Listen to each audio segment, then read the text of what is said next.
Hello, कैसे हैं आप सब लोग। इस सेशन में हम सॉल्व करेंगे यूटेट पेपर फर्स्ट की मैथ्स। ये पेपर 26/11/2021 को हुआ है। चलिए शुरू करते हैं। पहला क्वेश्चन पढ़िए और सॉल्व करने की कोशिश कीजिए।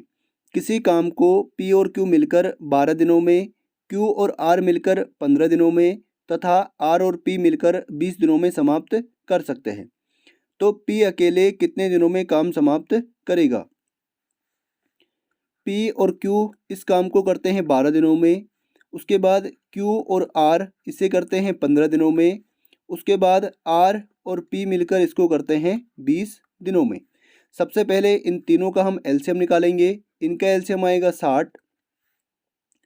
अगर आपको एलसीएम निकालना नहीं आता है तो आप यहाँ पर देख सकते हैं, ठीक है। 12 के फैक्टर होंगे 2 छक्का 12, 2 तियाँ 6 और 3 एकम 3। उसके बाद 15 के फैक्टर होंगे 3 पंजे 15 और 5 एकम 5। फिर 20 के फैक्टर होंगे 2 दशम की 20 और 2 पंजे 10 और 5 एकम 5। इनको हम फैक्टर कहते हैं, ठीक है। ये जो हैं इनको हम क्या कहते हैं, फैक्टर। 20 के फैक्टर ये हैं, 15 के ये हैं और 12 के ये हैं। तो यहाँ पे रखेंगे 12 बराबर 2 दूनी 4 तियाँ 12, 15 बराबर 3 गुणा 5 और 20 बराबर 2 दूनी 4 पंजे 20, 2 दूनी 4 पंजे 20। अब यहाँ से आप देखिए जो जो कॉमन है उनको हम एक साथ उनके जोड़े हम यहाँ पे बना लेंगे, ठीक है। यहाँ पे ये 2 कॉमन है, उसके बाद यहाँ पे ये 3 कॉमन है और यहाँ पे ये वाला 2 कॉमन है और यहाँ पे ये 5 भी कॉमन है। एलसीएम में हम क्या करते हैं, पहले जो कॉमन होते हैं उनको लिखते हैं और जो बाकी जो बच जाते हैं फिर उनको लिखते हैं। तो यहाँ पे पहला कॉमन है 2, उसके बाद कॉमन है ये वाला 2, फिर आपका कॉमन है 3, फिर आपका कॉमन है 5। तो 2 दूनी 4 तियाँ 12 और 12 पंजे 60। तो 60 इनका क्या आएगा, एलसीएम आएगा। और इसको हम बोलते हैं टोटल वर्क या कुल काम, ठीक है। उम्मीद करता हूँ आपको यहाँ तक समझ में आ गया होगा। आगे आप देखिए, ये तो है इनका टाइम, ये क्या है इनका टाइम। ये 12 दिनों में, ये 15 दिनों में और ये 20 दिनों में। यहाँ पे हम निकालेंगे एफिशिएंसी यानी क्षमता, इनकी कार्य करने की क्षमता। तो P और Q मिलकर 12 दिनों में करते हैं तो इनकी जो एफिशिएंसी होगी, 12 से अगर मैं 60 को डिवाइड करूँ तो 12 पंजे 60, तो इनकी एफिशिएंसी आएगी 5। 15 से अगर मैं 60 को डिवाइड करूँ तो 15 चौको 60, इनकी एफिशिएंसी आएगी 4।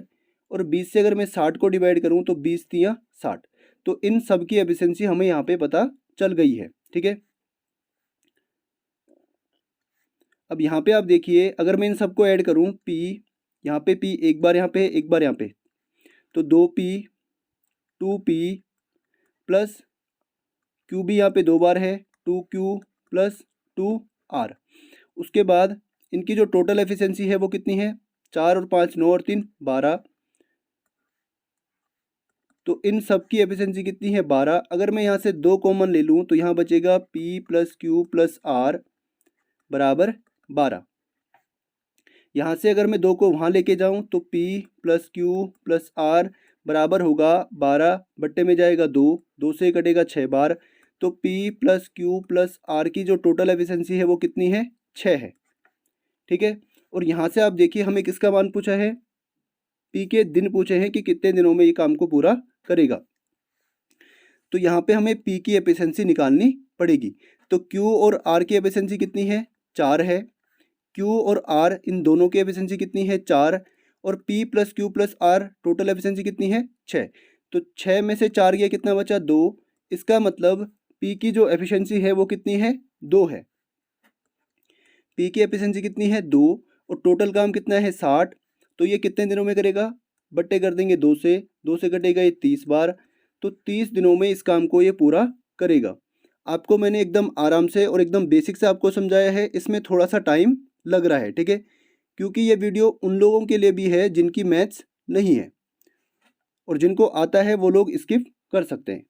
अगला क्वेश्चन है, 40 विद्यार्थियों की कक्षा के औसत अंक 86 हैं। यदि 5 सर्वोत्तम अंक हटा दिए जाएं तो औसत अंक 1 कम हो जाता है। सर्वोत्तम 5 विद्यार्थियों के औसत अंक ज्ञात कीजिए। सबसे पहले आप मुझे बताइए औसत बराबर क्या होता है। औसत बराबर आंकड़ों का योग बटे आंकड़ों की संख्या। एवरेज बराबर होता है sum of data upon number of data. Total विद्यार्थी कितने हैं 40, इसका मतलब आंकड़ों की संख्या कितनी है 40 और औसत कितना है 86। तो औसत के नीचे लिखिए औसत 86, आंकड़ों की संख्या है 40 और आंकड़ों का योग यानी विद्यार्थियों के जो टोटल अंक हैं वो मान लेते हैं हम x। ठीक है, यहाँ से अगर मैं x की वैल्यू निकालूं तो 86, ये 40 यहाँ पे डिवाइड में था, वहाँ जाएगा तो इंटू में, 0 को 0, 4 छक्का 24, 4 अठा 32 और 2 34। इसका मतलब जो 40 विद्यार्थियों के कुल अंक हैं वो कितने हैं 3440। अब आप आगे देखिए, यदि 5 सर्वोत्तम अंक हटा दिए जाएं, इनमें से 5 विद्यार्थियों के अंक अगर हम हटा दें तो औसत एक कम हो जाता है। पहले औसत कितना था 86, एक कम यानी 86 माइनस 1 यानी 85। तो नया औसत कितना होगा 85 और 5 विद्यार्थी हटा दिए गए। पहले विद्यार्थी थे 40, तो 40 में से अगर मैं 5 माइनस करूं कितने बचेंगे 35। तो अब विद्यार्थी हैं 35 और औसत कितना है 85 और आंकड़ों का योग में मान लेता हूं y। तो औसत के फॉर्मूले में रखिए औसत बराबर कितना है 85, पहले 86 था, एक कम 85 बराबर विद्यार्थी कितने हैं 35, तो नीचे आएगा 35 और योग हमने कितना माना है y। तो 85 यहाँ पे डिवाइड में है 35, यहाँ जाएगा तो इंटू में बराबर y। इनका अगर मैं इंटू करूँ तो 5 पंजे 25 हासिल 2, 5 अठा 40, 40 और 15 55, 55 और 2 55 और 2 57 को 7, 3 अठा 24, 24 और 5 29। तो 2975 बराबर y। तो y की वैल्यू कितनी आई है 2975। तो यहाँ पे ये 35 छात्रों के अंकों का योग है और ये 40 छात्रों के अंकों का योग है। अगर मैं इन दोनों का डिफरेंस निकालूं तो इनका डिफरेंस आएगा 3440 माइनस 2975। यहाँ पे बचेगा 5, यहाँ पे 13 में से 7 गया 6 और यहाँ पे आपका बचेगा 13 में से 9 गया 4, सॉरी 13 में से 9 गया 4। तो 465 ये क्या है, ये उन विद्यार्थियों का अंकों का योग है जिनको हटाया था। यानी 5 विद्यार्थियों के अंकों का योग कितना है 465।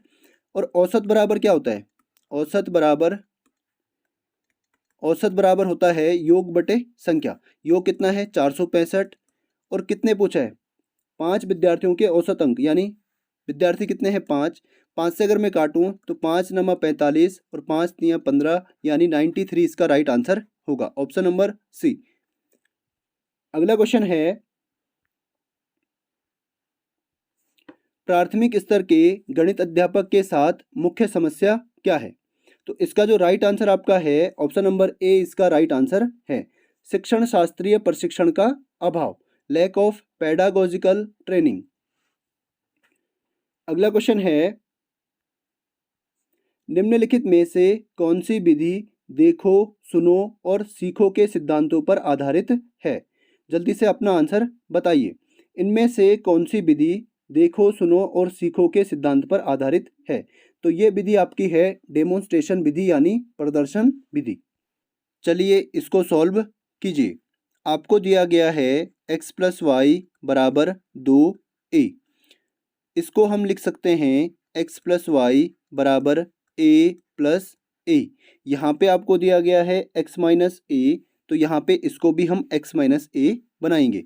तो a को लेके जाइए यहाँ पे और y को लेके आइए यहाँ पे। तो x यहाँ पे पहले से था, a यहाँ जाएगा तो माइनस का a बराबर y यहाँ पे प्लस का है, पक्षांतर करते ही माइनस का a माइनस वाई। तो x माइनस वाई, ए की वैल्यू कितनी है a माइनस वाई। इसको हम लिख सकते हैं x माइनस ए बराबर, यहाँ से अगर मैं माइनस कॉमन ले लूँ तो यहाँ आपका बचेगा y प्लस का होगा और a माइनस का आपका हो जाएगा। ठीक है, तो x माइनस ए की वैल्यू कितनी है इतनी है। तो यहाँ पे वैल्यू रखिए 1a upon X minus A plus a upon Y minus A. तो तो इसकी वैल्यू कितनी है, इतनी, तो a upon minus Y minus A plus a upon Y minus A. तो ये आपका हो जाएगा माइनस का, ये पूरा आपका होगा माइनस का, इससे ये कटेगा, कितना आएगा, 0। ऑप्शन नंबर सी इसका राइट आंसर होगा। चलिए इस क्वेश्चन को पढ़िए और सॉल्व करने की कोशिश कीजिए। एक मिश्र धातु के 400 ग्राम में जस्ता तथा तांबा 5:3 के अनुपात में है। तद अनुसार उस अनुपात को 5:6 में परिवर्तित करने के लिए कितने ग्राम तांबा और मिलाना चाहिए। टोटल आपके पास मिश्र धातु कितनी है, 400 ग्राम। जस्ते और तांबे का जो रेशियो है, जिंक एंड कॉपर का रेशियो कितना है, 5:3, 5:3। अगर मैं यहाँ पे देखूँ रेशियो के हिसाब से तो इनका टोटल कितना है, 5 और 3 8, और वास्तव में जो टोटल मिश्रण है वो कितना है, 400। तो 8 की वैल्यू है 400, यानी 8 बराबर है 400, तो 1 बराबर होगा 400/8, यानी 8 पंजे 40, यानी 50 ग्राम। 1 की वैल्यू कितनी है, 50 ग्राम, तो 5 की वैल्यू कितनी होगी, 5 बराबर होगा 50 गुणा 5, यानी 250 ग्राम। उसके बाद 3 की वैल्यू आपकी होगी 50 गुणा 3, यानी 5 3 15, 150 ग्राम। तो आपके पास जो जिंक है, जिंक आपका है आपके पास 250 ग्राम, और कॉपर आपके पास है 150 ग्राम। ठीक है, अब यहाँ से आप देखिए अनुपात को हम ऐसे भी लिख सकते हैं। अगर आपको दिया है 3:2, तो इसको हम लिख सकते हैं 3/2। तो यहाँ पे आप लिखिए 250/150। ठीक है, अब ये मिलाता क्या है, तांबा। तो मान लीजिए इसने x ग्राम तांबा इसमें मिलाया है। ठीक है, तांबा नीचे वाला है, ऊपर वाला क्या है, जिंक। कॉपर कौन सा है, नीचे वाला। तो तांबा इसने कितना मिलाया है, x ग्राम। बराबर जो अनुपात होता है वो कितना होता है, नया अनुपात 5:6। जो नया रेशियो है वो होता है आपका 5:6, यानी 5/6। यहाँ से आप इसको दो तरीके से यहाँ से सॉल्व कर सकते हैं। एक, इससे इसको डिवाइड कीजिए, 5 पंजे 25, यानी कितनी बार कटेगा, 50 बार। तो 5 गुणा 50 कितना होगा, 250। तो 6 गुणा 50 कितना होगा, 300। तो 300 में से अगर मैं 150 हटा दूँ, 300 माइनस 150 कर दूँ, तो कितना आएगा, 150 इसका राइट आंसर होगा, ऑप्शन नंबर बी। दूसरा तरीका यहाँ से है, इनको आप क्रॉस मल्टीप्लाई यहाँ से कर दीजिए। ठीक है, इसका इंटू करना है इसके साथ और इसका इंटू करना है इसके साथ। तो 250 गुणा में जाएगा 6, और 5 के साथ गुणा में आएगा आपका 150 प्लस x। ठीक है, तो 25 छक्का 150, यानी ये हो जाएगा आपका 1500, बराबर 5 से पहले इसको गुणा करेंगे तो 15 पंजे 75, प्लस 5 गुणा x, यानी 5x। ये जाएगा यहाँ पे, तो 1500 माइनस का आएगा 750, बराबर 5x। यहाँ पे आपके पास बचेगा 1500 में से 750 गया, 750 बराबर 5x, और x बराबर आपका होगा 750/5। 5 से कटेगा, 5 एकम 5, और 5 पंजे 25, यानी 150 बार। तो टोटल 150 ग्राम तांबा उसमें वो मिलाएगा, ऑप्शन नंबर बी। चलिए अगला क्वेश्चन पढ़िए और सॉल्व कीजिए।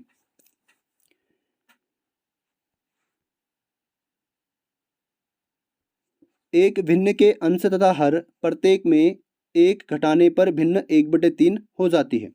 मान लीजिए भिन्न का जो अंश है वो x है और उसका हर क्या है, y है। पहली जो कंडीशन है इसमें क्या करता है, प्रत्येक में से एक घटाता है। तो x माइनस 1 और y माइनस 1, और जो भिन्न होती है वो क्या होती है, 1/3 हो जाती है, पहली कंडीशन। अब यहाँ पे भी हम क्या करेंगे, इसका क्रॉस मल्टीप्लाई यहाँ पे करेंगे। 3 का इंटू करेंगे यहाँ पे और 1 का इंटू करेंगे इसके साथ। तो 3 गुणा x माइनस 1 बराबर होगा 1 गुणा y माइनस 1, मतलब y माइनस 1। तो 3 गुणा x, यानी 3x, माइनस 3 एकम 3 बराबर y माइनस 1। यहाँ से आप पक्षांतर करिए, y को लाइए यहाँ पे, 3x माइनस वाई बराबर, यहाँ पे माइनस 1 था, माइनस का 3 अगर उधर जाएगा तो क्या होगा, प्लस का 3। तो यहाँ आपका बचेगा 3x माइनस वाई बराबर, 3 में से 1 गया 2। ये आपकी हो गई है पहली इक्वेशन। ठीक है, दूसरी कंडीशन में वो क्या कहता है, वही भिन्न उसके अंश तथा हर में 1 जोड़ने पर 1/2 हो जाती है। अब क्या करता है वो, अंश तथा हर में 1 ऐड करता है, ऊपर भी और नीचे भी, और अब भिन्न कितनी होती है, 1/2। ये दूसरी कंडीशन है। फिर से अगर क्रॉस मल्टीप्लाई करें तो 2 गुणा x प्लस 1 बराबर होगा y प्लस 1। यहाँ पे 2 गुणा x यानी 2x प्लस 2 गुणा 1 यानी 2 बराबर y प्लस 1। फिर से इनको पक्षांतर करिए, y को लेके आए यहाँ पे, तो 2x माइनस वाई बराबर में 1 यहाँ पे पहले से है, 2 प्लस का है वहाँ जाएगा तो माइनस का 2। तो यहाँ पे आपके पास बचेगा 2x माइनस वाई बराबर में, यहाँ पे माइनस का 2 बड़ा है, इसमें से ये जाएगा तो कितना बचेगा, 1, लेकिन माइनस का 1। ये आपकी हो गई है दूसरी इक्वेशन। ठीक है, अब इन दोनों इक्वेशन को, पहली इक्वेशन में से दूसरी इक्वेशन को माइनस कर दीजिए। First equation minus second equation. तो पहली इक्वेशन आपकी है 3x माइनस वाई बराबर 2। दूसरी इक्वेशन आपकी है 2x माइनस वाई बराबर माइनस 1। अब इनको अगर मैं माइनस करूं तो इनके साइन यहाँ पे चेंज हो जाएंगे। यहाँ पे होगा, यहाँ पे प्लस था माइनस, यहाँ पे माइनस है तो यहाँ पे प्लस, यहाँ पे माइनस है तो यहाँ पे भी प्लस। तो 3x में से 2x गया x, y में से y गया 0, 2 और ये प्लस का 1 कितना होगा, 3। तो x की वैल्यू कितनी आ गई है, 3। अब x का मान पहली समीकरण या दूसरी समीकरण में रखिए। तो पहली समीकरण कितनी है, 3x minus Y, 3x minus Y बराबर 2। यहाँ पे x की वैल्यू कितनी आई है, 3। तो 3 गुणा 3 माइनस वाई, 3 गुणा 3 माइनस वाई बराबर 2। तो y बराबर माइनस वाई, यहाँ पे आपका होगा 3 तिया 9 बराबर 2। y वहाँ पे जाएगा तो 9 और 2 यहाँ पे आएगा, 9 माइनस 2 बराबर y। तो y की वैल्यू कितनी हो गई है, 7। x की वैल्यू आपकी आई है 3, y की वैल्यू आपकी आई है 7। इसने पूछा है भिन्न के अंश तथा हर का योगफल कितना होगा। अंश आपका आया है 3 और हर आपका आया है 7। तो इनका योग यानी जोड़ कितना होगा, 7 और 3 10। ऑप्शन नंबर ए इसका राइट आंसर होगा, ऑप्शन नंबर ए। चलिए इस क्वेश्चन को सॉल्व कीजिए। एक कार एक निश्चित यात्रा को 48 किलोमीटर प्रति घंटे की गति से 10 घंटे में समाप्त कर सकती है। उसी दूरी को 8 घंटे में तय करने के लिए कार की गति में कितनी वृद्धि होनी चाहिए। यहाँ पे भी आपको दो कंडीशन दी गई हैं। पहली कंडीशन में जो चाल है, चाल स्पीड बराबर आपको दे रखा है 48 किलोमीटर पर हावर। ठीक है, और टाइम आपको लगता है, टाइम बराबर आपको लगता है 10 घंटे। तो यहाँ पे आपको दूरी नहीं दे रखी है, तो यहाँ से हम इसकी दूरी निकालेंगे।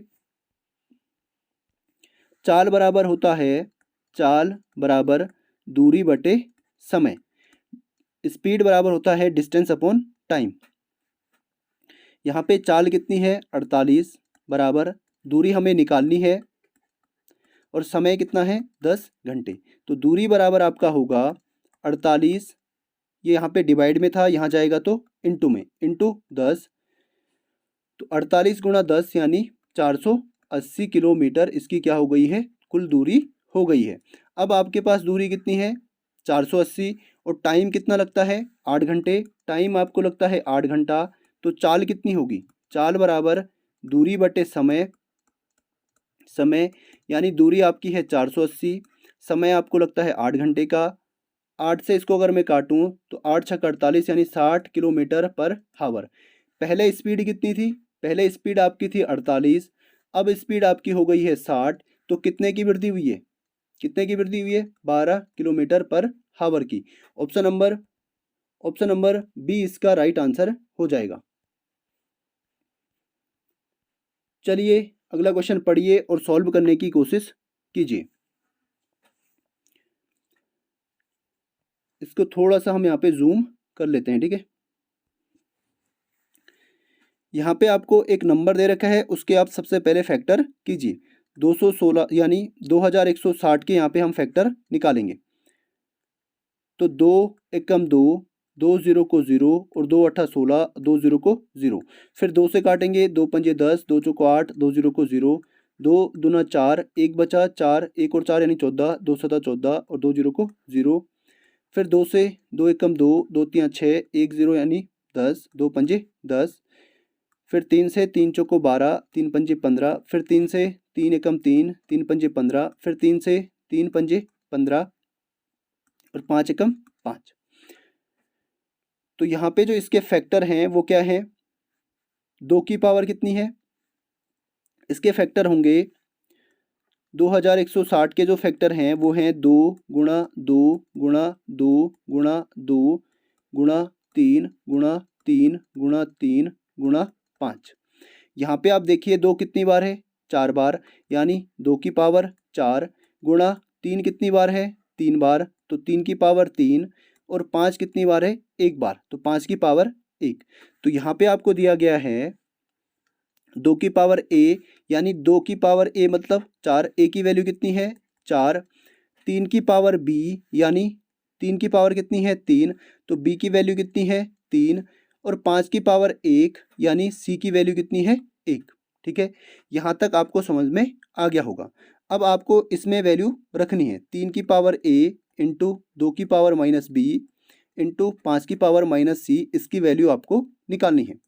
ए का मान कितना है 4, तो 3 की पावर 4 गुणा 2, बी का मान कितना है 3, तो 2 की पावर माइनस 3 गुणा 5 की पावर सी कितना है 1 माइनस 1। यहाँ तक आपको समझ में आ गया होगा। इससे पहले आप एक पॉइंट नोट करिए, अगर आपको ए की पावर माइनस 3 दे रखा है तो इसको हम लिख सकते हैं 1/a की पावर प्लस 3। अगर आपको दिया है b की पावर माइनस 5 तो इसको हम लिख सकते हैं 1/b की पावर प्लस 5। ठीक है, तो यहाँ पे आप सेम लिखिए 3 की पावर 4 ये प्लस में है, अपॉन में क्या जाएगा, ये माइनस का है तो नीचे जाएगा 2 की पावर 3, ये भी माइनस का है तो इंटू 5 की पावर 1, तो बराबर 3 की पावर 4 यानी 3 गुणा 3 गुणा 3 गुणा 3, तो 3 तिया 9 तिया 27 तिया 81, तो यहाँ पे आपका होगा 81 बट्टे 2 की पावर 3 यानी 2 दूनी 4 दूनी 2 दूनी 4 दूनी 8 और 8 पंजे 40, तो 81/40 इसका राइट आंसर होगा।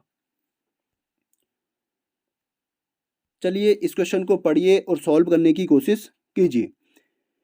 किसी महीने का तीसरा शुक्रवार 16वीं तारीख को पड़ता है तो उसी महीने का चौथा मंगलवार किस तारीख को पड़ेगा। काफ़ी आसान क्वेश्चन है, थोड़ा सा आपको इसमें दिमाग लगाना है। यहाँ पे आपको दिया गया है 16वीं तारीख को, 16वीं तारीख को क्या है शुक्रवार यानी फ्राइडे, तो 15 को क्या होगा, 15 को आपका होगा थर्सडे यानी बृहस्पतिवार, यहाँ पे बृहस्पतिवार, यहाँ पे आपका शुक्रवार।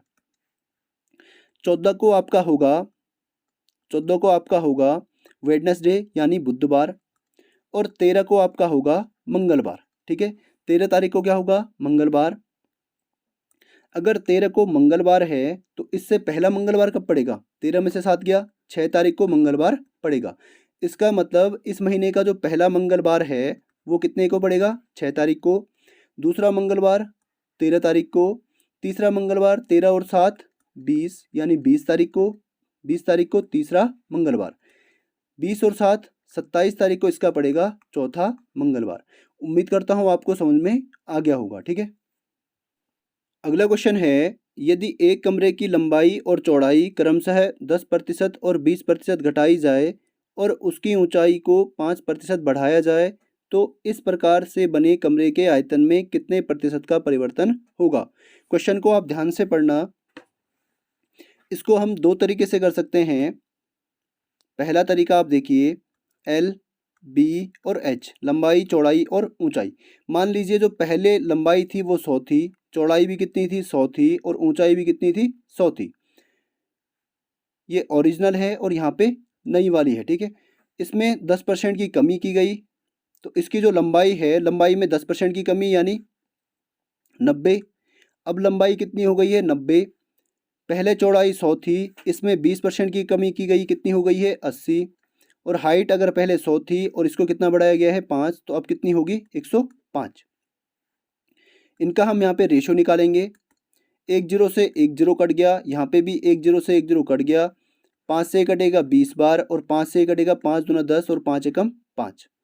तो अब इनको हम क्या करेंगे, यहाँ पे इंटू कर देंगे। इसका जो वॉल्यूम होगा, इसका वॉल्यूम होगा 10 दशम की 100 गुणा 20 यानी 2000, और इसका जो आयतन होगा 9 8 72 और 72 गुणा 21 बराबर कितना होगा, 21 दूना 42, 21 सत्ता 147, 147 और 4 151 यानी 1512। तो जो नया वाला जो वॉल्यूम है वो इतना है और पुराना वाला वॉल्यूम कितना है, इतना। तो कितने की कमी आई है, 8। कमी कितने की आई है, 10 में से 2 गया 8, 9 में से 1 गया 8 और यहाँ पे 9 में से 5 गया 4। तो 488 की कमी आई है और किस पे आई है, 2000 पे। पहले कितना था, 2000। इंटू कर देंगे 100 से, 2 जीरो से 2 जीरो कट गए और 2 से 1 कटेगा 2 दूना 4 और 2 चौको 8, 2 चौको 8 और अपॉन में कितना है 0 यानी 244/10। तो इस 10 को अगर मैं यहाँ से हटाऊँ तो यहाँ पे एक अंक से पहले पॉइंट लगेगा, ठीक है। 24.4 ऑप्शन नंबर ए इसका राइट आंसर होगा। इतने की इसमें कमी आई है, पहला तरीका। दूसरा तरीका आप देखिए, एक फॉर्मूला होता है a plus B plus A into B upon 100। यहाँ पे a आपका है 10, b आपका है 20, यहाँ पे क्या किया है, घटाया है, यानी यहाँ पे आएगा माइनस का 10 माइनस का 20 और प्लस में आपका आएगा -10 इंटू -20 अपॉन में 100। एक जीरो से एक जीरो यहाँ कटा और एक जीरो से एक जीरो यहाँ पे कट गया। अब यहाँ पे आपका होगा -10 -20 बराबर होगा -30, minus into minus plus plus 2। तो यहाँ पे आपका होगा प्लस का 2, 30 में से 2 गया 28 तो माइनस का 28। तो -28% की कमी यहाँ पे आई है। अब यहाँ पे ये हो जाएगा आपका a और यहाँ पे आपका ये होगा आपका b, ठीक है। तो a आपका है a plus B plus A into B upon में 100। a आपका कितना है -28, प्लस में आपका है b कितना है प्लस का 5 क्योंकि बढ़ाया है, प्लस का 5 प्लस a कितना है -28 इंटू बी कितना है प्लस का 5 अपॉन में 100।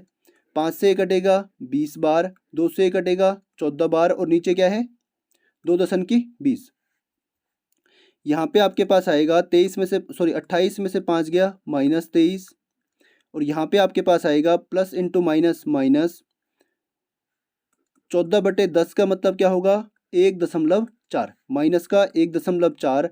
ये भी माइनस है ये भी माइनस है, दोनों को ऐड करेंगे तो 23 प्लस 1.4 बराबर कितना होगा 24.4 माइनस का, इसका मतलब 24.4% की कमी इसमें आई है। चलिए ये क्वेश्चन काफ़ी आसान है। यदि संख्या आपको दे रखी है और इसमें पूछा है 3 से विभाज्य है, ये संख्या क्या है 3 से विभाज्य है, तो p का मान बताइए। कोई भी संख्या 3 से कब डिवाइड होती है, जब उस संख्या के सभी अंकों का योग क्या हो 3 से डिवाइड हो। जैसे एक संख्या है 512, तो यहाँ पे अंकों का योग यानी 5 + 1 6, 6 और 2 8, 8 3 से डिवाइड नहीं होता है, इसका मतलब ये संख्या भी 3 से डिवाइड नहीं होती है। अगर आपके पास संख्या है 618, तो अंकों का योग कीजिए, 6 और 1 7, 7 और 8 15। अगर 15 3 से डिवाइड होता है, इसका मतलब ये संख्या भी 3 से डिवाइड होती है। तो यहाँ पे आप देखिए 5 और 1 6, 6 और 3 9, 9 और 2 11, 11 और 4 15, 15 और 1 16, 16 और 6 22। तो यहाँ तक के अंकों का योग कितना है 22। तो इनमें से मैं इसमें क्या ऐड करूँ जो संख्या 3 से डिवाइड हो जाए। अगर मैं 8 ऐड करूँ तो कितना होगा 30, जो 3 से डिवाइड होती है, इसका मतलब ये आंसर हो सकता है। उसके बाद अगर मैं 6 ऐड करूँ तो कितना होगा 28, ये 3 से डिवाइड नहीं होती, इसका मतलब ये वाला नंबर नहीं होगा। अगर मैं 7 ऐड करूँ +7 तो कितना होगा 29, 29 में 3 से डिवाइड नहीं होता, इसका मतलब ये भी नहीं होगा। तो इसका जो राइट आंसर आपका होगा ऑप्शन नंबर ए ही इसका राइट आंसर होगा। अगला क्वेश्चन काफ़ी इजी है अगर आपको स्क्वायर्स याद हैं। यहाँ पे आप मुझे बताइए 1296 का अंडर रूट कितना होगा 36, क्योंकि ये क्या है 36 का स्क्वायर है, तो इसकी वैल्यू आएगी 36। 36 + 108 कितना होगा 144 और अंडर रूट 144 का मान होगा 12, 12 12 की 108। 44। तो इस पूरे की वैल्यू आ गई है 12 और 12 + 52 कितना होगा 64। तो अंडर रूट 64 का मान आपका होगा 8 8 64 यानी 8। तो इस पूरे की वैल्यू अब है 8। 8 + 248 अंडर रूट 248 + 8। 8 और 8 16, 4 और 1 5 और 2 अंडर रूट 256। इसका मतलब इसकी वैल्यू कितनी आएगी 16, क्योंकि ये किसका स्क्वायर है 16 का स्क्वायर है। अब मैं आपको सिखाता हूँ वर्गमूल निकालना। वर्गमूल हम दो तरीके से निकाल सकते हैं, एक गुणनखंड विधि, दूसरा भाग विधि। तो यहाँ पे मैं आपको बताता हूँ भाग विधि 1296। इसका मैं यहाँ पे आपको वर्गमूल निकालना सिखाता हूँ। सबसे पहले किसी भी नंबर के हम दाहिनी ओर से 2 अंकों के जोड़े बनाते हैं। 2 अंक, यहाँ पे भी 2 अंक। उसके बाद ऐसी संख्या सोचनी है जिसका स्क्वायर या तो 12 हो या फिर 12 से छोटा हो। तो 1 का स्क्वायर 1, 2 का स्क्वायर 4, 3 का स्क्वायर 3 तिया 9, 4 का स्क्वायर 4 चौको 16। तो यहाँ पे ऐसी संख्या कौन सी है 3 है, क्योंकि 3 का स्क्वायर कितना है 9 है, जो कि 12 से छोटा है। तो यहाँ पे रखेंगे 3 और यहाँ पे भी रखेंगे 3, 3 तिया 9, 12 में से 9 गया 3 और उतर के कितना आया है 96। इसके बाद जिस 3 को हमने यहाँ पे रखा है उसको यहाँ पे ऐड भी करेंगे। 3 + 3 कितना होगा 6। इस 6 को हम थोड़ा सा यहाँ पे साइड में रखेंगे, क्योंकि एक अंक हमने यहाँ पे भी रखना है। अब यहाँ पे हम ऐसे रखेंगे अंक, जैसे सबसे पहले रखेंगे 1। अगर हमने यहाँ पे 1 रखा है तो 1 से ही इंटू भी करेंगे, तो 61 एकम 61। ऐसे ही अगर हमने यहाँ पे 2 रखा है तो 2 से हम क्या करेंगे इंटू करेंगे। 2 दूना 4, 2 छक्का 12। तो यहाँ पे मैं रखता हूँ 6 और यहाँ पे भी मुझे कितना रखना पड़ेगा 6। 6 छक्का 36, 6 छक्का 36 और 3 39। तो यहाँ पे आपका बचेगा 0 0 0। तो शेषफल कितना आया है 0। इसका मतलब इसका जो वर्गमूल है वो कितना है 36 है। ठीक है। अगला क्वेश्चन है, संख्या 3 की पावर 98 को 5 से भाग देने पर शेष रहता है। 3 की पावर 98 भागा 5। सबसे पहले आपको 98 से ठीक छोटी संख्या सोचनी है जिसमें 4 का पूरा पूरा भाग चला जाए। तो ऐसी संख्या आपकी है 96। तो इसको हम ब्रेक करेंगे 3 की पावर 2 गुणा 3 की पावर 96। 96 और 2 98। ठीक है, अपॉन में 5। तो यहाँ पे आपके पास आएगा 3 तिया 9 गुणा, इसको मैं लिख सकता हूँ 3 की पावर 4 की होल पावर 24। 24 चौको 96, इसको हम ऐसे भी लिख सकते हैं, अपॉन में 5। तो 9 गुणा 3 की पावर 4 का मतलब होगा 3 गुणा 3 गुणा 3 गुणा 3। 3 तिया 9 तिया 27 तिया 81। 81 की पावर 24 बट्टे 5। अगर मैं 5 से 9 को डिवाइड करूं तो यहाँ पे शेष आपका बचेगा 4, इंटू यहाँ पे अगर मैं इसको डिवाइड करूं तो यहाँ पे शेष बचेगा 1। 1 की पावर 24 और 1 की पावर 24 का मतलब आपका है 4 गुणा 1 यानी 4। इसका रिमाइंडर कितना बचेगा 4। ऑप्शन नंबर डी इसका राइट आंसर होगा। चलिए अगले क्वेश्चन को पढ़िए और सॉल्व करने की कोशिश कीजिए। कितने घंटों में सेकंडों की संख्या 10 दिनों में मिनटों की संख्या के बराबर है। मान लीजिए घंटों की संख्या है x हावर। 1 घंटा बराबर होता है 60 मिनट के और 1 मिनट बराबर आपका होता है 60 सेकंड के। यहाँ से अगर मैं x घंटों को मिनट में बदलूँ तो x गुणा 60 मिनट, इतने मिनट इसमें होंगी। अगर मैं इसको सेकंड में कन्वर्ट करूँ तो x गुणा 60 गुणा 1 मिनट बराबर 60 सेकेंड। तो यहाँ पे गुणा करेंगे 60 से 60 सेकेंड। तो x घंटों में टोटल इतने सेकेंड होंगे। ठीक है, तो इनकी जो संख्या है वो बराबर है 10 दिनों में मिनटों की संख्या के। ठीक है, 10 दिनों में मिनटों की संख्या कितनी होगी, एक दिन में कितने घंटे होते हैं 24। तो 10 दिनों में 10 गुणा 24 घंटे यहाँ पे आएंगे। ठीक है, अगर मैं इसको मिनट में कन्वर्ट करूँ तो 10 गुणा 24 और 1 घंटे में 60 मिनट यानी गुणा 60। तो जो ये संख्या है मिनटों की जो संख्या है वो बराबर है सेकेंडों की संख्या के। तो x गुणा 60 गुणा 60 बराबर होगा किसके 10 गुणा 24 गुणा 60 के। यहाँ से आप देखिए 60 से यहाँ पे 60 कटेगा 0 से यहाँ पे 0 कटेगा और 6 से यहाँ पे 24 कटेगा। कितनी बार? 6 चौको 24। तो x बराबर कितना आ गया है? 4 घंटे। ऑप्शन नंबर सी इसका राइट आंसर होगा। अगला क्वेश्चन देखिए, ऐसे क्वेश्चन को आपको ऑप्शन से सॉल्व करना होता है, ठीक है।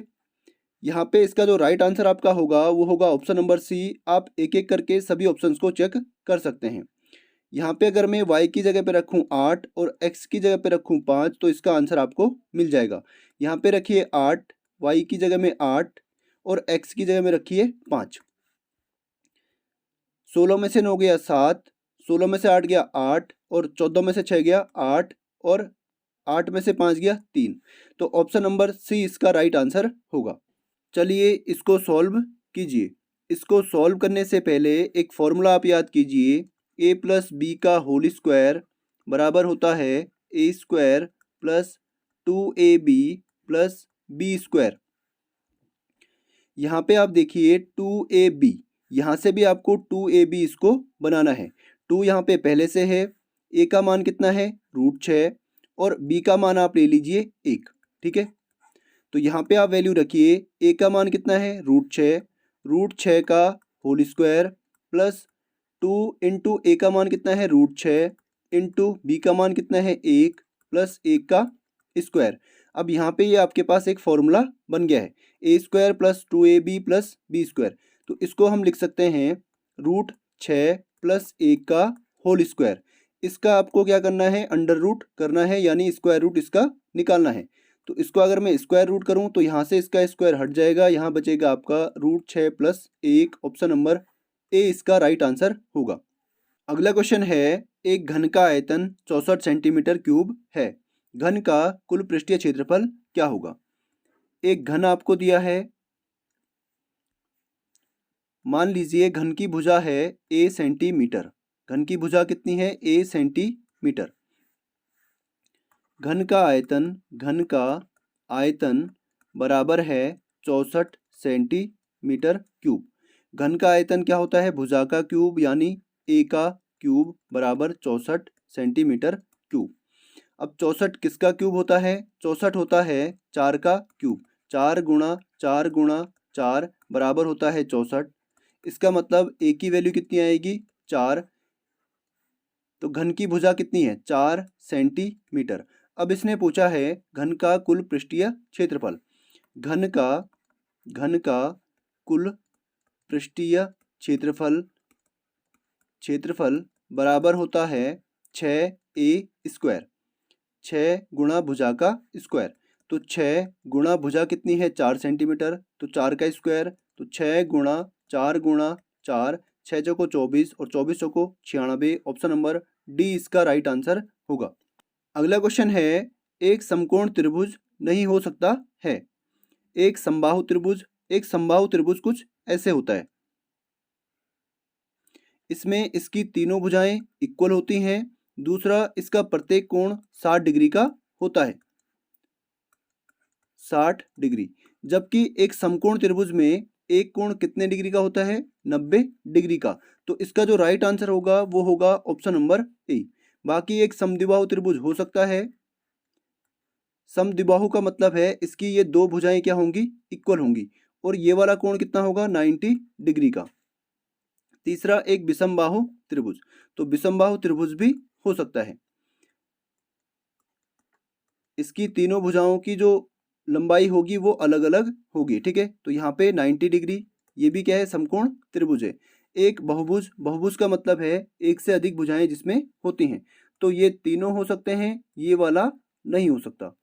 अगला क्वेश्चन है, 5 अंकों वाली सबसे बड़ी पूर्ण वर्ग संख्या है। पूर्ण वर्ग संख्या का मतलब है वो किसी न किसी संख्या का स्क्वायर होगी। जैसे 2 का स्क्वायर क्या है? 4। तो 4 क्या है? एक पूर्ण वर्ग संख्या है। जैसे 5 का स्क्वायर क्या है? 25। तो 25 क्या है? एक पूर्ण वर्ग संख्या है। 5 अंकों की सबसे बड़ी संख्या है 9, 9, 9, 9 और 9। वर्गमूल निकालना या स्क्वायर रूट निकालना मैंने आपको थोड़ी देर पहले बताया है। सबसे पहले हम क्या करते हैं? दाहिनी ओर से दो दो अंकों के जोड़े बना लेते हैं, ठीक है। उसके बाद ऐसी संख्या सोचनी है जिसका स्क्वायर क्या हो? या तो 9 हो या फिर 9 से छोटी संख्या हो। तो 3 का स्क्वायर कितना होता है? 9। तो यहाँ पे रखेंगे 3 और यहाँ पे भी रखेंगे 3, तो 3 तियाँ 9। यहाँ पे बचेगा आपका 0, उतर के आपका आएगा 99। और यहाँ पे जो 3 ऊपर रखा है उसको यहाँ पर ऐड भी करेंगे, 3 और 3 6। उसके बाद यहाँ पे ऐसी संख्या रखनी है जिसको गुणा करने पर कितना है? 99 या फिर उससे छोटी संख्या आएगी। तो यहाँ पे रखते हैं अगर 1, तो यहाँ भी रखेंगे 1। 1 एकम 1 और 1 छक्का 6। तो यहाँ पे आपके पास बचेगा 8, यहाँ पे बचेगा 3 और उतर के कितना आएगा? 99। ये पूरा जोड़ा उतर के आएगा। उसके बाद जो एक ऊपर रखा है उसको यहाँ पे ऐड भी करेंगे, 61 और 1 62। फिर से यहाँ पे ऐसी संख्या रखनी है जिसको गुणा करने पर इससे छोटी संख्या आए। तो अगर मैं यहाँ पे 6 रखूँ तो यहाँ पे भी 6 रखना पड़ेगा। 6 छक्का 36, 6 दूनी 12 और 3 15, 6 छक्का 36 और 1 37। तो यहाँ पे जो रिमाइंडर बचेगा, 9 में से 6 गया 3, 9 में से 5 गया 4 और 8 में से 1 गया 7। तो इतना यहाँ पर शेषफल बच रहा है। अगर मैं इस शेषफल को इस संख्या में से माइनस कर दूं तो वो संख्या एक पूर्ण वर्ग संख्या होगी। तो 99,999 माइनस कर दूं मैं 143, तो कितना बचेगा? 6, यहाँ पे 5, यहाँ पे 8, यहाँ पे 9, यहाँ पे 9। तो ये वाली जो संख्या होगी ये एक पूर्ण वर्ग संख्या होगी, ऑप्शन नंबर सी। चलिए इसको सॉल्व कीजिए। सबसे पहले सॉल्व करते हैं छोटा ब्रैकेट। इसमें इन तीनों का एलसीएम आएगा 30, 5 का, 10 का और 15 का। इनका एलसीएम कितना आएगा? 30। पहला वाला हर क्या है? 5। 5 से अगर मैं डिवाइड करूँ 30 को तो 5 छक्का 30, तो 6 से यहाँ पे इंटू 6 तियाँ 18, बीच में क्या है? प्लस 10 तियाँ 30, तो 30 से यहाँ पे इंटू 3 एकम 3 माइनस 15 दूना 30, तो 2 से यहाँ पे इंटू 4 दूना 8। तो यहाँ पे आपके पास बचेगा 18 में से 8 गया 10 और 10 और 3 13, तो इसकी वैल्यू कितनी आ गई है? 13/30। 13/30। इस पूरे की वैल्यू आ गई है 13/30। अब सॉल्व करेंगे 5/6 माइनस 13/30 को। इनका एलसीएम आएगा 30। 6 से 1 घटेगा 5 बार, 6 पंजे 30, तो 5 से यहाँ पे इंटू 5 पंजे 25। 30 से 1 घटेगा 1 बार, 30 एकम 30, यहाँ पे माइनस है तो यहाँ पे 1 से इंटू 13 एकम 13, तो 25 में से 13 गया 12, 12/30। ये कटेगा आपका 6 से 2 बार, 6 से 1 कटेगा 5 बार। ठीक है, तो इस पूरे की वैल्यू कितनी आ गई है? 2/5। इस पूरे की वैल्यू कितनी आ गई है? 2/5। अब इसकी वैल्यू क्या होगी? 2 तियाँ 6, 2 तियाँ 6 प्लस 1 7, 7/2 माइनस में है 2/5। इन दोनों का एलसीएम आएगा 10, 2 पंजे 10, तो 5 से यहाँ पे इंटू 7 पंजे 35 माइनस 5 दूना 10, तो 2 से यहाँ पे इंटू 2 दूना 4। यहाँ पे आपके पास बचेगा 31/10। इस पूरे की वैल्यू कितनी आ गई है? 31/10। अब आपको सॉल्व करना है 5 पंजे 25 और 1 26। 26/5 माइनस यहाँ पे कितना आया है? 31/10। इसकी वैल्यू कितनी है? 31/10। 31/10 इसको दोबारा लिखते हैं। 26/5, 5 पंजे 25 और 1 26, 26/5 माइनस 31/10। इनका एलसीएम आएगा 10, 5 दूना 10, तो यहाँ पे 2 से इंटू 26 दूना 52 माइनस 31, 10 एकम 10, तो यहाँ पे 1 से इंटू, तो 31 एकम 31, 52 में से 31 गया 21, 21/10 इसका राइट आंसर होगा, ऑप्शन नंबर ए। अगला क्वेश्चन है 3 तथा 200 के बीच कितनी प्राकृतिक संख्याएं हैं जो 7 से विभाजित होंगी। इसको सॉल्व करने का पहला तरीका है 200 को आप डिवाइड कीजिए 7 से। 7 दूना 14, 6 0 7 8 56, यहाँ बचेगा 4। तो 7 से कितनी बार भाग गया है? 28 बार। इसका मतलब 28 संख्याएं डिवाइड होंगी। ठीक है, ऑप्शन नंबर बी। दूसरा तरीका जो बेसिक तरीका है, 7 से विभाजित होने वाली जो पहली संख्या होगी वो क्या होगी? 7, दूसरी होगी 14, तीसरी आपकी होगी 21, ऐसे करके संख्याएं बढ़ती रहेंगी। ठीक है, और जो लास्ट नंबर होगा या लास्ट संख्या होगी वो क्या होगी? 196। अब आपको लग रहा होगा कि 196 कैसे हो जाएगी। तो यहाँ पे आप देखिए 200 को आप डिवाइड कीजिए 7 से। 7 दूना 14, यहाँ आपका बचेगा 6 0, 7 8 56, यहाँ पे शेष बचेगा 4। तो यहाँ पे शेष कितना बच रहा है 4। अगर मैं 200 में से 4 माइनस कर दूँ तो कितना बचेगा 196। ये संख्या क्या होगी 7 से पूरी तरीके से डिवाइड हो जाएगी। तो 200 से छोटी संख्या कौन सी होगी 196। अब आप यहाँ पे ध्यान से देखना, इनके बीच में कितने का गैप है 7 का, इनके बीच में कितने का गैप है 7 का। यहाँ पे एक पर्टिकुलर पैटर्न यहाँ पे फॉलो हो रहा है, ठीक है। तो इसको हम कहते हैं एपी यानी अर्थमेटिक प्रोग्रेशन या समांतर श्रेणी। समांतर श्रेणी में ये जो 7 है, जो पहला पद है इसको हम लिखते हैं प्रथम पद। प्रथम पद ए बराबर कितना है 7, और जो इनके बीच का जो डिफरेंस है चाहे वो यहाँ पे हो चाहे इसके आगे हो, इसको हम लिखते हैं सार्व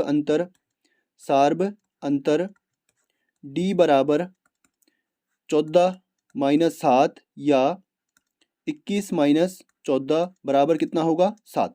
तो सार्व अंतर डी बराबर कितना होगा 7, ठीक है। और ये जो लास्ट नंबर होता है इसको हम लिखते हैं nवां पद। ये कितना है 196। इसके लिए एक फॉर्मूला होता है, अगर हमें पदों की संख्या निकालनी है कि कितने पद यहाँ पे कितने पद होंगे जो 7 से डिवाइड होंगे, तो यहाँ पे हम ले लेते हैं पदों की संख्या, मान लीजिए क्या है n है। तो इसके लिए फॉर्मूला होता है nवां पद बराबर a plus n-1 into D. nवां पद कितना है 196, nवां पद कितना है 196। इसको लिखिए यहाँ पे बराबर a की वैल्यू क्या है 7 प्लस में n-1 इंटू सार्व अंतर d बराबर कितना है 7। अब यहाँ से अगर हम इसको पक्षांतर करें तो 196 यहाँ पे प्लस का है, यहाँ जाएगा तो माइनस का, बराबर n-1 इंटू 7। यहाँ पे आपका बचेगा 189 बराबर n-1 इंटू 7। अगर हम 7 को पक्षांतर करें तो यहाँ पे आएगा 189/7 बराबर n-1। 7 से कटेगा 7 दूना 14, 7 7 49। अब आपके पास बचा है 27 बराबर n-1। अगर एक को हम वहाँ लेके जाएं तो 27 यहाँ पे माइनस का था, उधर जाएगा तो प्लस का 1 बराबर n। तो n की वैल्यू कितनी है 28। ऑप्शन नंबर बी इसका राइट आंसर होगा। आपको ट्रिक के साथ साथ बेसिक भी क्वेश्चंस का आना चाहिए। चलिए अगला क्वेश्चन पढ़िए और सॉल्व कीजिए। यदि मासा a और 8 बराबर 4, इसका मतलब है a और 8 का जो मासापा है वो कितना है 4 है, और लासा a और 8 कितना है 24, और a और 8 का जो लासापा है वो कितना है 24। तो a की वैल्यू ज्ञात कीजिए। एक फॉर्मूला आप याद कीजिए, पहली संख्या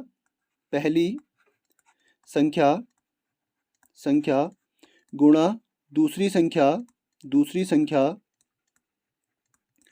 बराबर मासापा यानी HCF गुणा LCM, ठीक है। ये है आपका मासापा, ये मासा है, ठीक है। HCF का मतलब मासा और LCM का मतलब लासा। तो यहाँ पे आप देखिए पहली संख्या क्या है a, पहली संख्या आपकी a है, दूसरी संख्या आपकी कितनी है 8 बराबर HCF यानी मासापा कितना है 4, इसका मासा कितना है 4 गुणा LCM यानी लासा कितना है 24। तो यहाँ से हम इसकी पहली संख्या यहाँ से निकाल सकते हैं, a की वैल्यू यहाँ से हम निकाल सकते हैं। तो a बराबर होगा 4 गुणा 24, यहाँ पे गुणा में था, अगर इसको हम वहाँ लेके जाएंगे तो 8 जाएगा आपका भाग में यानी डिवाइड में। 4 दूना 8, 2 से कटेगा ये 12, तो a की वैल्यू कितनी आ गई है 12। ऑप्शन नंबर डी इसका राइट आंसर होगा। चलिए अगले क्वेश्चन को पढ़िए और समझने की कोशिश कीजिए। 80 मीटर व्यास वाले एक वृत्ताकार पार्क के अंदर अधिकतम क्षेत्रफल का एक वर्गाकार खेल का मैदान बना है। खेल के मैदान का क्षेत्रफल क्या होगा। आपके पास एक वृत्ताकार पार्क है, ठीक है। इसके अंदर एक खेल का मैदान बना है जो कैसा है वर्गाकार। ये जो मैदान है ये कैसा है वर्गाकार। उसके साथ साथ आपको दिया है 80 मीटर व्यास। वृत्त का जो व्यास है वो कितना है, वृत्त का जो व्यास है वो कितना है, इसकी जो लंबाई है वो कितनी है 80 मीटर। इसकी टोटल लंबाई है 80 मीटर, ठीक है। वृत्त का जो व्यास है वो वर्ग का क्या होगा, वो वर्ग का आपका क्या बन रहा है, विकर्ण। ठीक है, इसको आप देखिए इस लाइन को, जो वृत्त का व्यास है ये वाला, ये आपका क्या बन रहा है, वर्ग का विकर्ण। ठीक है, वर्ग का विकर्ण कुछ ऐसे होता है ये वाला। ठीक है, तो वृत्त के लिए तो क्या है, व्यास है, और वर्ग के लिए क्या होगा, विकर्ण। ठीक है, तो आप मुझे बताइए वर्ग का विकर्ण क्या होता है। वर्ग का विकर्ण, वर्ग का विकर्ण, विकर्ण बराबर कितना है, 80 मीटर। ठीक है, और वर्ग का विकर्ण क्या होता है, वर्ग का विकर्ण होता है a√2, a√2 बराबर 80। a बराबर क्या होगा, 80/√2। तो a की वैल्यू यानी वर्ग की हमें क्या मिल गई है, भुजा यहाँ पे मिल गई है। इसकी जो वैल्यू है वो क्या है, 80/√2। ठीक है, इसका अगर मैं क्षेत्रफल निकालूं तो वर्ग का क्षेत्रफल क्या होता है, a² यानी भुजा का स्क्वायर बराबर a की वैल्यू कितनी है, 80/√2 गुणा 80/√2, 80 गुणा 80 अपॉन में क्या होगा, √2 गुणा √2 यानी 2। 2 से कटेगा ये कितनी बार, 2 चौको 8 यानी 40 बार, 8 चौको 32, और यहाँ पे 2 जीरो इसके साथ और हैं। ठीक है, 3200 metre square. Option number B इसका राइट आंसर होगा। ठीक है, उम्मीद करता हूँ आपको समझ में आ गया होगा, अच्छा क्वेश्चन था। अगर आपको समझ में नहीं आया है तो वीडियो को एक बार दोबारा से आप देख लेना। अगला क्वेश्चन है, चलिए इसको पढ़िए और इसका आंसर दीजिए।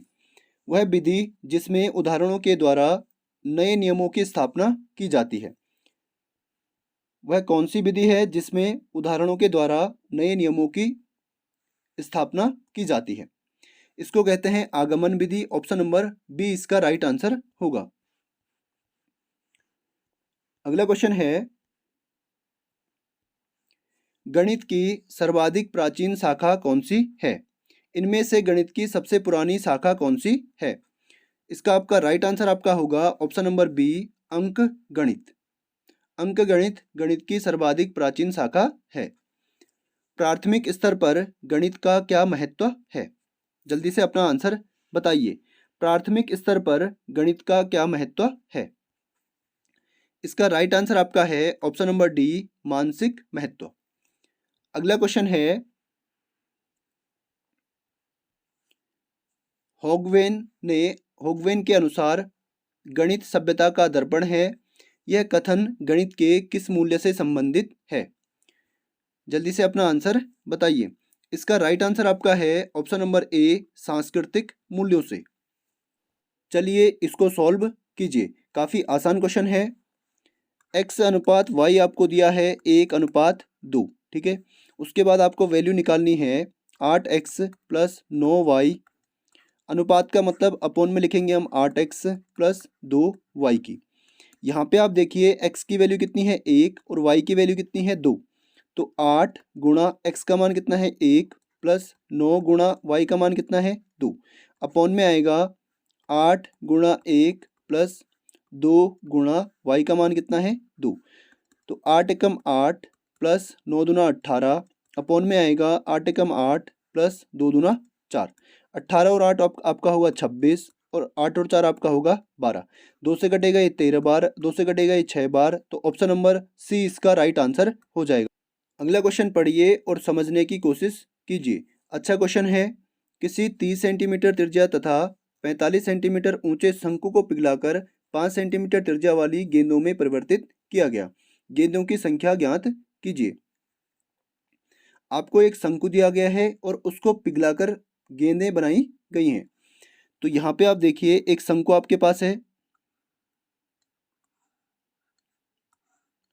इसकी त्रिज्या आपको दे रखी है 30 सेंटीमीटर और इसकी ऊंचाई आपको दे रखी है 45 सेंटीमीटर। इसको पिघलाकर छोटी छोटी गेंदें बनाई गई हैं। ठीक है, अभी हमें पता नहीं है कितनी गेंदें बनाई गई हैं, लेकिन इन गेंदों की जो त्रिज्या है वो कितनी है 5 सेंटीमीटर। इसका मतलब ये है जितना मटेरियल हमारे पास था शंकु में, उतने ही मटेरियल से हमने गेंदों को बनाया है। इसका मतलब जितना आयतन शंकु का होगा उतना ही आयतन उन सभी गेंदों का होगा। तो शंकु का आयतन क्या होता है, पाई 1/3 पाई r² h, ये होता है शंकु का आयतन। और एक गेंद का आयतन होता है 4/3 पाई आर क्यूब। ठीक है, एक गेंद का, एक बॉल का आयतन कितना होगा 4/3 पाई आर क्यूब। लेकिन हमें नहीं पता है कि कितनी गेंदें थी, तो यहाँ पे मान लीजिए कितनी थी, x गेंदें थी। अब आप यहाँ पे देखिए, यहाँ पे इसकी त्रिज्या कितनी है 30, तो 1/3 पाई गुणा 30 का स्क्वायर गुणा इसकी ऊंचाई कितनी है 45 बराबर 4/3 गुणा पाई गुणा यहाँ पे r कितना है 5 सेंटीमीटर, तो 5 की पावर 3 गुणा x। यहाँ से 3 से यहाँ पे 3 कटेगा, पाई से यहाँ पे पाई कटेगा। उसके बाद इसको अगर मैं स्क्वायर करूँ तो 30 गुणा यहाँ पे आएगा 45 और यहाँ पे आपका होगा बराबर में 5 गुणा 5 गुणा 5 गुणा x। 5 से कटेगा 9 बार, 5 से कटेगा 6 बार, 5 से कटेगा आपका 6 बार और यहाँ पे ये 4 भी था, इसके साथ 4 भी है, इंटू 4 इंटू यहाँ पे आपका है 4 इंटू 4। 4 से कटेगा 4, 2 से 2 बार, 2 से 3 बार, फिर 2 से कटेगा 3 बार, तो 3 गुणा 3 गुणा 9 यानी 3 तिया 9 नमा 81। 81 बॉलें इससे बनेंगी, 81 गेंदें इससे बन जाएंगी। ठीक है, ऑप्शन नंबर ए इसका राइट आंसर होगा। उम्मीद करता हूँ आपको सारे क्वेश्चन समझ में आए होंगे। वीडियो को लाइक करना और ज़्यादा से ज़्यादा लोगों तक शेयर करना। चलिए, साइनिंग आउट।